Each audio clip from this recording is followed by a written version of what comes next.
Hello, everyone. Welcome back to Stars Like Us. I am your host, Aliza Kelly, and today I am here with Maddy Smith, a Libra Sun, maybe a Capricorn rising. If you were a Capricorn rising, we would be rising twins. I'm a Capricorn rising. So just saying, could be cool, could be sisters, maybe, I don't know. But what we do know is that Maddy Smith is a New York City-based stand-up comedian and cast member on MTV's Wild and Out. She performs throughout the city nightly, and you could also catch her hosting her own podcast, That Time of the Week with Maddy Smith. The pod is a women-only current events show that is filled with laughs and roasts. I hope that we can have some of those laughs and roasts here on this podcast. Maddy, it is so lovely to meet you. Thank you so much for being here. Yes, thank you for having me. And what a nice intro. So it was so filling. There were so many parts. Ooh, yes. Yes. I love that. It's almost Yes. lunchtime. Exactly. So Maddy, tell us about your story. Tell us who you are, where you come from, how comedy and MTV ended up becoming part of the equation. Pray tell. Yeah, so I'm from Buffalo, New York. It's like 7 hours from the city. It's very cold. I moved to New York 6 years ago this past summer, for a job. And then shortly after, I started doing stand-up because I didn't have any friends in the city. And now I have a lot of friends. I don't Because of have, stand-up? yeah, but I don't have any non-stand-up friends because of how much stand-up I do. Got it. But that's the name of the game, you know what I mean? So I started stand-up, I guess 5 to 6 years ago.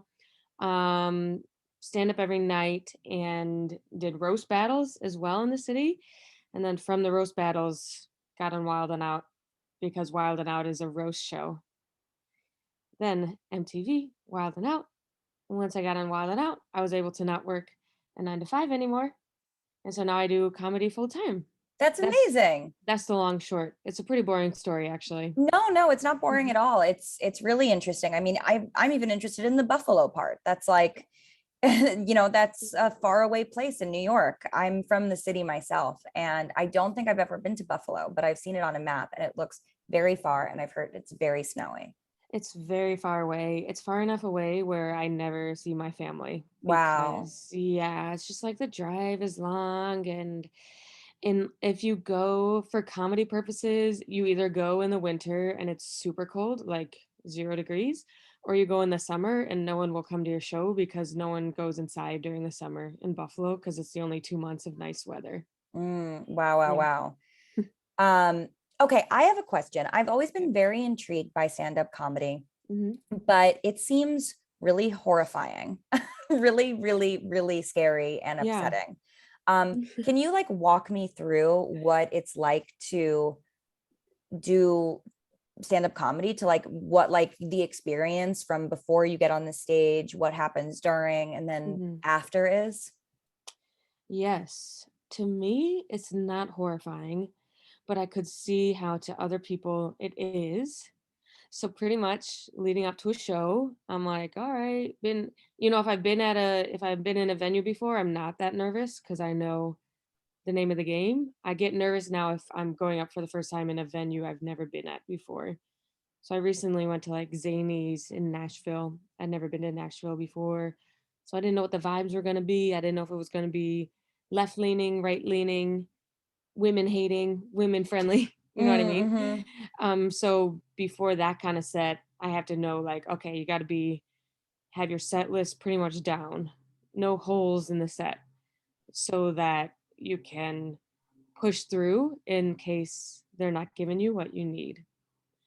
Whereas if I'm at a venue in New York City where I'm super comfortable, I go up pretty loose. I'm like, I know I'm gonna make them laugh no matter what. So 'Cause I'm even if, comfortable I mean, here. assuming that the audience is going to rotate pretty consistently, how you think that the venue sort of dictates the type of audience? And even if the audience changes on a nightly basis, like you knowing that venue, you're going to know more or less what your interaction with the audience is going to be? Yeah, pretty much. I would say it's pretty venue based. That's interesting. So yeah, so there's a couple clubs in the city that are kind of like my home clubs. I work a lot at like New York Comedy Club in the Stand, and you're like, it's kind of like this is my home turf, you know? So you kind of like give less emphasis to the audience and you're more just like, what's up, guys? Welcome to my house. This is where Mhm. I rule. Whereas like in Nashville, I felt more like, uh-oh, I'm visiting you. So I'm serving you a little bit more. That's my mentality. Other comics might be a little bit different. And I think it changes as you get more up the ladder, but that's how it feels. But it does feel like the audiences at each venue are pretty similar. The That's Comedy Cellar, interesting. the Cellar will, if you've ever been to the Comedy Cellar, they'll always have like awesome audiences because they're like in the city, they're there to laugh, they're there, they're fans. The Stand always has great audiences because they're like comedy fans. They're like, I know like Jessica Kirsten, I know like Ari Shafir. So it's like a different, and then Brooklyn, you have like kind of more like alty weird audiences in a good way. Yeah, unsurprising. Yeah. Um, so you have to, so you get a lay of the land of the venue. That's the Hmm. before. And then what happens during? And like, how would a Nashville first time there experience differ from the this is your home turf experience? So Nashville, I think it would be like testing the waters. You do the A stuff to make sure like do a little gauge what the vibe is. Whereas like last night I was at in Brooklyn where I was like, everyone's my age, everyone's kind of like millennial, blah, and I kind of did new stuff, a little bit more experimental, went with the flow because they trust me from the beginning and I trust them. Whereas when I was in Nashville, I was like, all right, let's bring the A game because it's a venue I've never been at. As a demographic I don't know as well. So let's prove to them Maddy Smith is a worthy product that they just purchased. You know what I Yeah, mean? yeah, yeah. I don't know if I'm explaining myself well. Well, I mean, how much do you think like, what is your relationship like with the audience? Like, do you like, do you have, is part of like any of your routines, like speaking with them directly, or like, how Mhm, do you take their reaction and what they're giving you and incorporate that both in terms of like the set and then also mhm. for notes for the future? Definitely. I do some sets I do a lot of crowd work, like a lot of audience interaction. Other sets I'm like, listen, it's Maddie time. I got to get through the material. I don't have time to talk to you guys, but I am very present on stage, so if a joke doesn't land, I'll kind of make fun of it. I'm not the type of comic who like if a joke doesn't land, I'll just like push through into other material. I'm very like present with the audience and I'll engage with them and be like, "What happened there?" And I'll be like, "Ah, I don't care that didn't do well. I'm on Lexapro. I couldn't give a fuck." Like I'm numb and stuff like that. So I try to stay it's very conversational. And so I think that also helps too with kind of like saving myself if something doesn't work, I can make fun of the situation and you always have like those saving lines that are like, "Oh, you guys didn't like that? I didn't realize you hated women." You know what I mean? Like as like a save. Um, so it is pretty interactive. Um, and there was something else I was gonna say. I can't remember. But yeah, so in So then what happens after? Like, how do after, you yeah, process all of it? Because I could imagine that it's like an incredible amount of adrenaline and then there yeah. has to be some sort of a crash, right? Lately, there hasn't been as much of a crash. I think because the further on you get in stand up, the more you tell yourself, each set you should walk away neutral because if you get a super high from a really good set, you're also going to get a super low from a bad set. So I think going away neutral is the name of the game. So if you have a really good set, you have to like breathe in it for like a minute and then be like, that was good. A bad one will probably come. Because when I was early on, I would be like, that was amazing. There's no way I'm ever going to bomb again. There's no way I could ever do badly. And then when you do badly, you're like, what the fuck? That wasn't supposed to happen. But a more like veteran comic will be like, yeah, it was pretty good. And then a bad one, they'll be able to look at a bad one more objectively and analytically. rather than like, it's the end of the world. How the fuck did you let that happen to yourself? So there is an adrenaline rush, but more so lately I've been like, "Oh, I'm excited that that new bit worked." And I'll like you asked about notes, I'll take what I did there and I'm very excited to add that to the bigger repertoire of material. It seems like it seems like comics have to have many roles. Like Yeah. you often, I would imagine that for most comics, and maybe this is totally wrong, but like you're the writer, you're the performer, and then Mm. you're also like the editor. Like you are Yeah. also, you go back in. So like, do you record your sets, or like how do you reflect on, because obviously, when you're in the moment you're trying to be present, so you Yeah. can't be like, okay, note to self, or like, do you bring a Mm. notepad up with you, or do you record, or like how do you synthesize that feedback?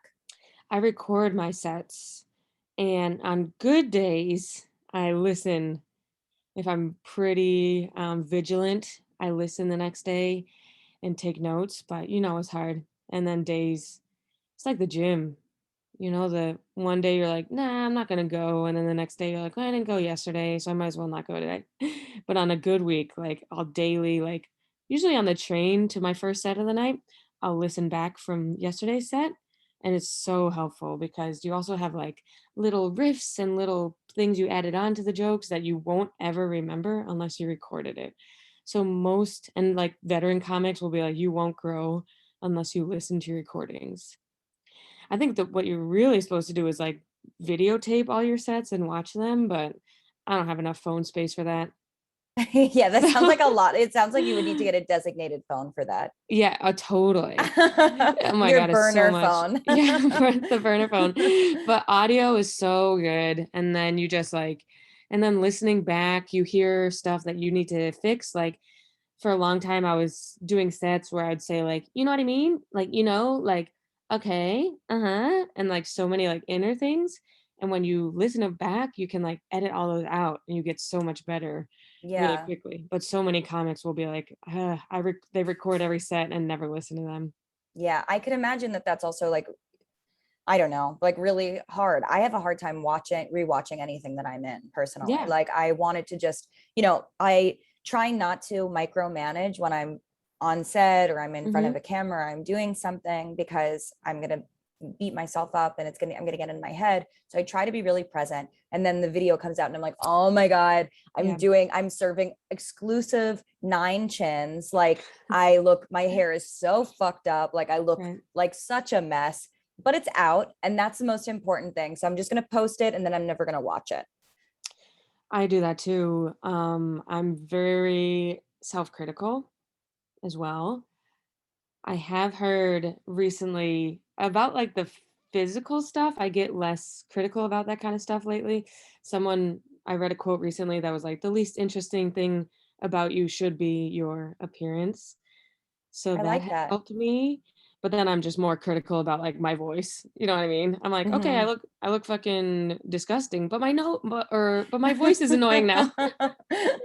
So I try to be like more um content focused, but it's hard when your voice is annoying or Well, I don't think your voice is annoying. thank you. Sometimes I Yeah. think it's very grating.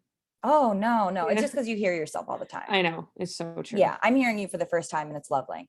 Thank you. I mean, do you think that it's that the standards that female comics have, like what the expectations for female comics are different, or how different? Because let's assume that they are different, but like in Yeah. what ways would they be different? Because, I've gone to shows where I have seen like the Mhm. schlubbiest gentleman, Yeah. and that has not seemed to affect whether or not it was a good performance, at least from Yeah. my vantage. But I Mhm. feel like people are just so much harsher on women, Mhm. so critical of every component of what a woman does. I'm Yeah. curious how that translates for you. Yeah, it's rough. The appearance thing is interesting. I do think that the audience responds to me faster when I zhuzh myself up in a way like hair and makeup. Nothing crazy, but a little mascara, a little blow dry. a little, A little lipstick, a a little little lips, lipstick, a little lip, a a little little lip. this, maybe like a tight fitting, Oh, whereas this like, sounds very sexy now. n- This got or very like, sexy very fast. A yeah, little bralette, a when I little do thong, my burlesque outfit, a little stripper you pole. know, they respond very well. But I do think when I like, take care of not take care of, when I had a little bit of, immediately they're like, oh, but I feel like when I sometimes I look like shit. And I'm very lazy when it comes to appearances. So sometimes I just want to throw a t-shirt on, out the door, no makeup. But I do find that when I uh put on all the stuff and wear a nice little shirt, they're like immediately with me. And Interesting. I don't know if that's also because I feel good. So I'm like, what's up? It also could be me mentally. But but I've had great sets, looking like shit, looking great, and also wearing when I used to work a 9 to 5, I would have to go right from my 9 to 5 to shows wearing my fucking Ann Taylor loft clothes. And I've Oh, also had wow. good sets in those clothes. So I do think it's all mental, but Corporate comic. corporate comic. But I do think it's there is a little bit of a more of a response whereas like guys can like totally look like shit. And they're like, well, he reminds me of my friend who's a piece of shit. When I go on the road, like to Middle America or like Connecticut or like Long Island, I know that I have to like put myself together because there is a little bit of like conservativeness out there. Whereas like if I wear like a big t-shirt and look like shit, they'll be like, what are you doing? But if I like, do the blow dry and like the hair and makeup, they'll be like, oh, okay, she's professional. Mm-hmm. It's very interesting. And in terms of content, do you think that the jokes that men can get away with are different than women, like better or worse? Yeah, I think I don't know if it's more about getting away with, but I know that there's like this inherent like, oh, another woman talking about her fucking pussy. Every time I do one sex joke, I know in my head it's like, oh, a female comic joking about the same sex again, and a guy can go up and do it a million ways left and right, and it won't be, oh, another male comic. There's always this like, oh, female comic. And every time I do bad and I'm the only woman on the show, it's like, oh, great. Now every audience member is going to walk away and say, there was a female comic. She didn't do that well. I don't really like, you know what I mean? You feel like you carry the weight of women in comedy because there's only one of us on each show.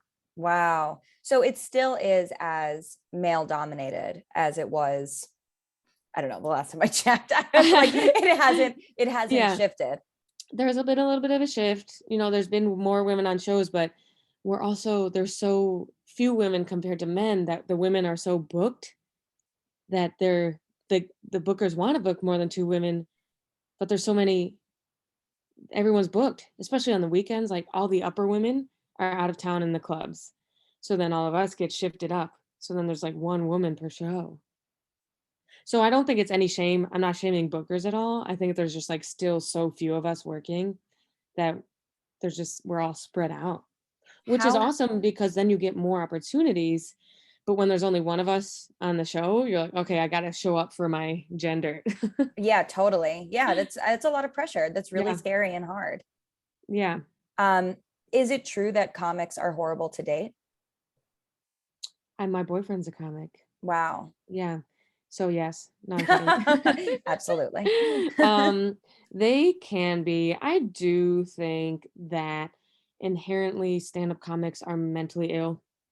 So dating them, you have to know you're probably about to date a pretty self-centered person. It's like probably one of the most self-centered um jobs you can get into. Tell me more Like about the self-centered, mentally ill nature of mentally ill. Like like, why do you think is it because, like, for what reason do you have to have that character profile to do well? I just think like not it's a job that you're just like everything's about me. Me, I'm the center of attention. Laugh at me. I feel good when people laugh at what I say. And laughing is like this weird coping mechanism for like making friends, or like if your family didn't love you enough, you're like, okay, I'll make people laugh, and that feels good for me, and that carries on into adulthood. And so like this like need for speed when it comes to laughter. Do you think, and you think that's more than with just an actor, for instance? I do. Actors are similar. Actors are similar, but I do think stand-ups are a little bit more dark than actors. But I think artists in general were like a self-centered, not in a bad way. I'm one too. I'm not criticizing my peers. I'm self-centered. You know what I mean? I do think there's like, yeah, but there's good ones. But it's also a hard lifestyle to date because we're out every night, That is really hard. and it's very emotionally tumultuous. Yeah, I mean, how do you stay healthy with that kind of lifestyle, both in terms of like the emotional feedback and then Hmm. also like your routine? You have to, for me, I try to make my own stuff so that like if I get like a rejection from the industry, or if I have a set that goes badly, I'm like, okay, well, I'm still creating my own stuff. I have my own little following. And so this audience didn't like me, but I'm going to turn around and make a little video. And so I think that helps. You have to like self-sustain yourself. And then also physically, you gotta like exercise and eat well too. And like for me, like alcohol is not good for me because it's going to turn into a hangover or a blackout, and then I won't be myself on stage the next day. I think a lot of comics forget that like this is a physical job, and you have to take care of your body to be able to commit to being 1 out of 10 every night on stage. Yeah, absolutely. Yeah. But I can imagine that, when you're out at the club and it's late and everyone's Yeah. drinking and there's literally mozzarella sticks everywhere Literally. and and nachos Yeah. galore, that like the food that you're interacting with is not like great, like Mm-hmm. nutritious food. And then you have access to drugs and alcohol. And Yeah. then you also have access to a lot of like drunk, horny Mm-hmm. people. And Mm. like I could imagine that it's not the best environment to have to then process the next morning. It's hard. There's a lot of what's the word? Vices. Mm-hmm. Um there's a lot of, yeah, different, and I've been in it like 5 years now, and so I struggled with a lot of that. Like you leave the house, you're like, okay, gonna do my sets and then come home, and then 3 a.m. you're out drinking pizza, blah blah blah. And it's so fun. But I think you hit a certain point where you're like, I'm tired, I'm doing a lot, my body hurts, and I can't keep up with everything I have to do. So I'm also almost 30. So at that point, you're like, all right, I got to grow up a little bit and stop giving in to every temptation around me. So are you sober when you do your sets? Yeah. Yeah. Yeah. I try to have like this, like, if I'm going to drink, I'll do it after. Set like little limits for myself. And then, because once you get into that gray area of like, yeah, I'll have a drink before, for me, it's like when I enter the gray area, I just end up blacking out Right, right, at right. some point. Same thing with like food and stuff like that. So I have to have like pretty strict limits. I have like a very addictive personality when it comes to food and alcohol. And I so do when too. you, So I really relate. I can empathize with yes, how, I mean, if I was in that environment, I would be uh, fucked. I would be fucked, fucked fucked, fully.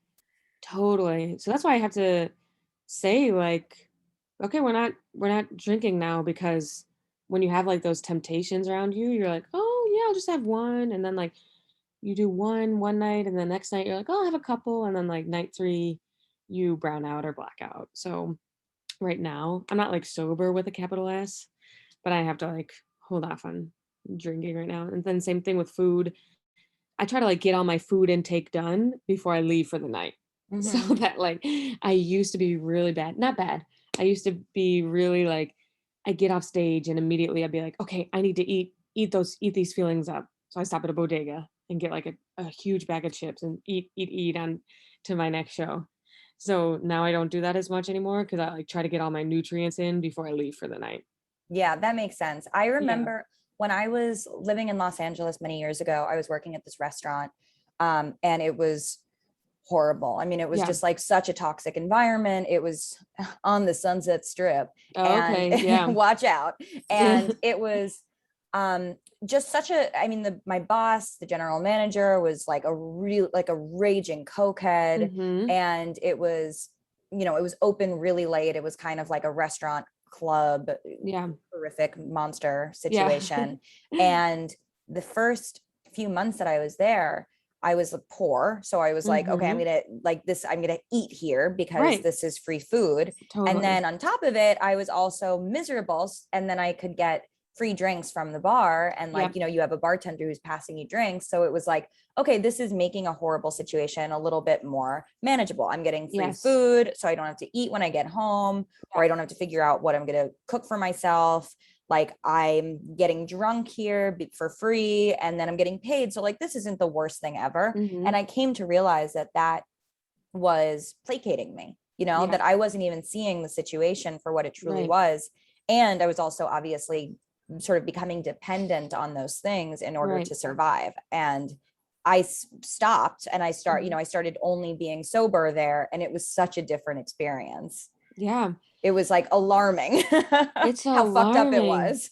It's alarming. I did the same thing with food for years, just like immediately turning to candy and snacks and binging and stuff like that and yo-yo dieting. And it's crazy how once you kind of like normalize out, you're like, damn, I was numbing Yeah, and for the a numbing long is time. really real. Like, you Yeah. have to numb, and that I think is also like when I'm hearing about sort of what goes into getting on stage and telling Hmm. jokes to a stranger is like, and also to peers, but like needing that validation both on a stranger level and then also on a community level. Hmm. And that validation not being something that is your job, like Yeah. you can't separate that from what you are, your art, Yeah. but that plus all of these vices and all of these coping mechanisms and like the emotional roller coaster of that experience, I mean, that's Yeah. really intense.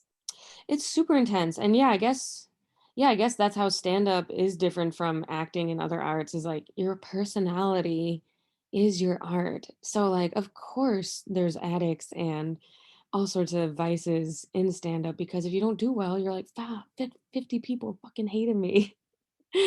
And you get a rejection, you're like, "That's about me. It's not about your acting. It's like literally about like who you are as a person." So, Yeah, and it's also like you can't really, I mean, maybe when you're, the seasoned comics, like very seasoned. famous ones, can live like divas, but Yes. like it's also not, you don't have all of the comforts of like a trailer and Right. like a PA person, like being like, Yes.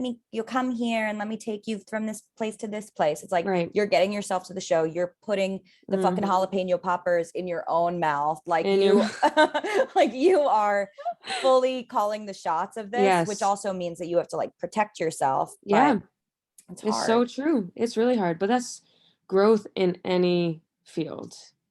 Because I did also, even before stand up, I was working in nonprofits and I would just like numb with food and alcohol there too because of how stressed I was. So I think it's universal. And I think, how old are you? 32. Okay, so we're similar ages. I'm 30 in a month. So it's like, I think as you get older, if you're self aware, you can start like picking apart, like, what are we doing here?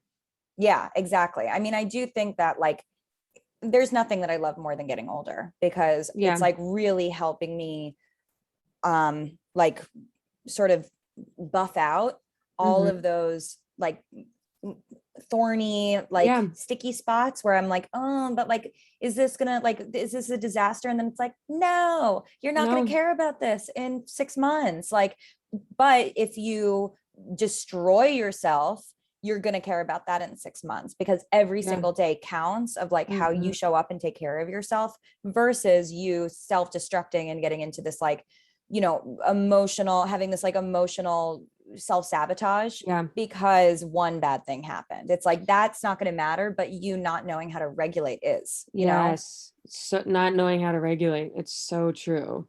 And you have to kind of self destruct for a while to learn that you don't need to self destruct. Yeah, I mean, I think that it's really the reason that, I always love talking to comics is because I feel like it's such a microcosm of so many it's like, it's so intense. The stakes are so high. The lifestyle is so hard, but it also is such an interesting mirror for people, regardless of whether they're in this field or not, to like consider how each of these things, how they relate to each of these things, you know, and it might not be as extreme and it might not be as obvious, but I'm sure that, you know, whether or not you are actually getting in front of the stage trying to make strangers laugh, like you need to have, people need validation in their spaces, you know, and if that space is, you know, how do you cope with when that you're not receiving that? Yeah. And how do you validate yourself? Right. So that when you don't receive that outside validation, you're like, well, I stand by myself. Yeah, that's beautiful and Yeah. super true. Okay, so perfect segue into the questions. Okay. Question number 1, what do you believe in? What do I believe in? I don't know. It's a good question. Not much. You're like, pass. What That's a do I great question. believe in? Next one. I believe that everything, I don't know, it seems privileged to say that if you are if you are good to yourself and others, things work out. But that sounds privileged. You could say it. Yeah. I believe Okay. in You're like, yeah, that's what I said. I believe in being good and a sunshine of a person to Yeah. others. Yeah. But I That hate sounds, it's hard. People are always like everything will work out. Sometimes everything doesn't work out for people. You know what I it's mean? true. It's true. But I really try to mitigate that as much as possible. Yeah. You know, like I think that a lot of the time, I just wrote about this actually right before we started talking. Mhm. You know, I do think that there is divine timing. I Mhm. do think that there is, we, things don't always happen in how, as quickly as we want them to, Mhm. or in the way that we think we want them to. But if we stay the course, things do happen. Yeah. And then if we allow ourselves to sort of grow with our journey, then Mhm. we often find that things happen in a better way than we could have Yes. imagined. Actually, so true. This is what I believe in. Everything I have is everything I want. That's what I've been Ooh, trying to say lately. I love that. So when you're like, "Oh, I wish I was blah blah blah like them," and then you're like, "No, wait, hold on. I got everything I want, and then everything else is a little bonus." Ooh, I love Yeah, that. thank you. And everything else is just a little bonus. A little bonus. Yeah, exactly. I love that. Okay, question number 2. How Okay. does magic show up in your life?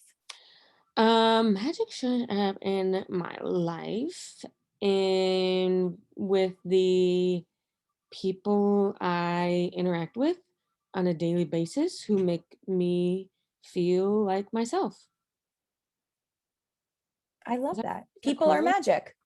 People Spoken are like a magic. true air sign, a true Libra. Yes, Yeah. exactly. Is that Yeah. corny? I know you said mozzarella. I've been thinking about mozzarella sticks since Me you too. said them, so now I think I have to order them for lunch. Me too. But I can't get them out of my head. I'm hungry. well, I know, right? What do most people say for the magic question? um, it's, you know, there's a variety of answers. I would Mhm, say that we find magic everywhere. Magic is everything. Magic is people. Magic mhm, is opportunities. You know, mm, magic is synchronicities. So yeah, mm. your answer is totally right in line with everyone else. You're Yeah, yeah, okay. perfect. Yeah, People, yeah, yeah, people is a very reasonable answer. yeah, okay. Okay, now I would love to pull a tarot card for you. Okay, So the way that my deck works best is if it is in response to a direct question. It does okay. not do as well with general, because then we get a very Hmm, murky read and we're like, oh, okay. what does this mean? So what is a specific question that you have that we could ask the tarot? Good. Let me think for 1 second. Will like a yes or no question, right? No, no, Oh, actually okay. better if not yes or no. Okay, okay. But if you throw out a question, then I can help you fine tune it as well. Okay. Okay. How hmm is, will 2022 be fruitful? Ooh, I love that. Is that too general? No, it's specific Okay. because we're talking about a year. Yeah. Let's do how will Oh, okay. 2022 be Oh, good. fruitful? Yeah, because it will be. Mm-hmm. Because everything I have is everything I want. That's true. How will 2022 be fruitful? Yes. Okay. Would you like me to work with pile 1, pile 2, or pile 3? 3. Great choice. Thanks. Wise move. Okay. So how will 2022 be fruitful for Maddy? That is the question. That's what we want to know. Okay. We got the 7 of Wands. Ooh. So look at this. Look at this face. Look Ooh, at he's so cute. he's cute. Yeah. And he's also stressed. Oh no.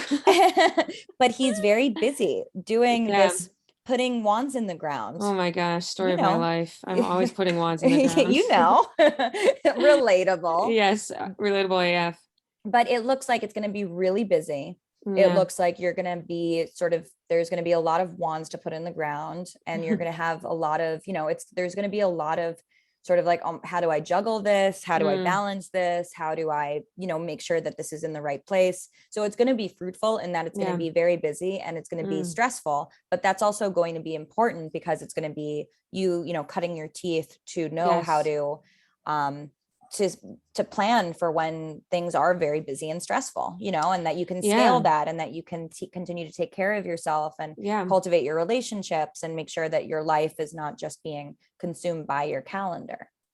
And you put the wands in the ground so that someday you can have someone in your trailer telling you not to eat jalapeno poppers. Yes. That's someone who has made you chia pudding with agave, a hint of and agave. they made it, and then you're going to do like a few squats with your personal trainer after. Exactly. And then you're going to go back to your palace and you're going to sleep on your silk pillow. Yes. And they're going to fan you with palms. Exactly.